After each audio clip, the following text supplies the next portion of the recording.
Hey there, fellow financial fanatics. Your boy Kamapoko, the rookie FX trader, is back at it. Today, we're diving deep into the US dollar to Japanese yen pair, and trust me, there are some serious watch out moments I gotta share. So, buckle up, buttercups, and stick around till the end. So, how'd your trades go yesterday? Mine? Oh, just a spectacular soul-crushing loss. And get this, I somehow managed to hit that sell button twice, turning a regular oopsie into a full-blown financial faceplant. Ugh, the pain is real, folks. The pain is real. Before we jump into today's analysis, let's take a quick peek at yesterday's market. Consider it a post-mortem on my trading dignity. If you're not into reliving my failures, feel free to fast forward. I won't judge much. In yesterday's video, I swore up and down I'd only be looking for dip buys. But literally, like 5 seconds after hitting publish, my brain pulled a classic Kamapoko and yelled, "Short it." So yeah, I shorted. My bad. I did share it on my blog though, so at least I'm not a total liar. When I was plotting my entry, the bears were looking like they just chugged a gallon of Red Bull, so I went short. I punched in my entry right here, and initially, my take profit was set for this spot. But then I got greedy. It's gonna drop even further. I thought I was practically bugging out. So, I decided to aim for way down here. Of course, the market, being the mischievous little goblin it is, never hit my target. Instead, it decided to pull a disappearing act, followed by a mysterious out-of-nowhere surge that stopped me out faster than you can say, margin call. That sudden spike? Still a mystery, like UFOs or why my socks always disappear in the dryer. It was almost like as soon as the European session kicked in, the trend decided to do a full 180 and moonwalk away from my profits. After that, it was just sideways hell. Seriously, it was flatter than my jokes. Definitely not a market you want to be trading in. Honestly, I try not to get too hung up on individual wins or losses. Okay, maybe my heart aches a little bit. Don't tell anyone. The big picture though, is all about winning in the long run. So spill the tea. Did you trade yesterday? If so, hit up the comment section and let me know how it went. And feel free to drop your own market analysis in there too.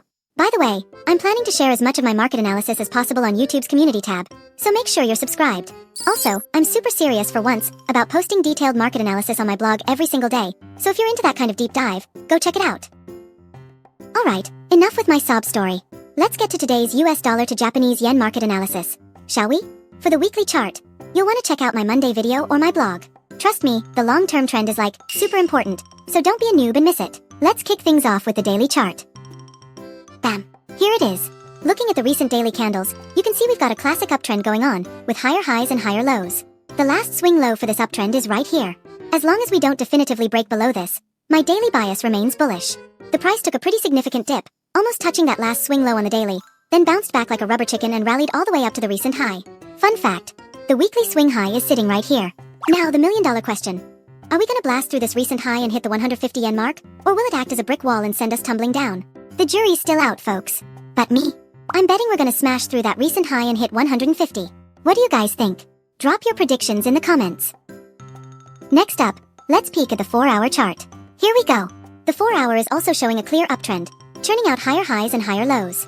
In my humble and sometimes wrong opinion, we're currently in the third wave of an Elliott wave, which means there's still plenty of room to run. However, it feels like the daily's recent high is acting like a lid, keeping a cap on things. On the 4-hour, this right here is our last swing low for the uptrend. As long as we don't decisively break below it, I'm still feeling bullish on the 4-hour. Man, I thought we'd drop all the way down here yesterday. Nope, totally wrong. Oh well, c'est la vie. And finally, the 1-hour chart. Feast your eyes. Okay, so the price action around here is just weird.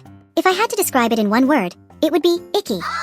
While the broader trend is still bullish, we've been stuck in this sideways consolidation for ages, and it's just making me twitchy. You know what? I'm not even gonna bother with the 1-hour chart anymore. Too much drama. Alright, my fellow secret agents, it's time to spill my top secret trade strategy. Just for your eyes only. I'd tell you for $5, but I'm just kidding. Unless... For this next trade, I'm dead set on a dip buy. If I somehow spontaneously generate a different strategy, I'll totally share it on my blog. Just a heads up, I'm taking zero responsibility for your trades, so don't come crying to me if you lose your life savings. You've been warned. My ideal entry point is right around here. I'm still holding out hope for a dip buy in this price range. This area is currently the previous high on the 4-hour chart, and it's also a price level that the 1-hour chart seems to be paying attention to.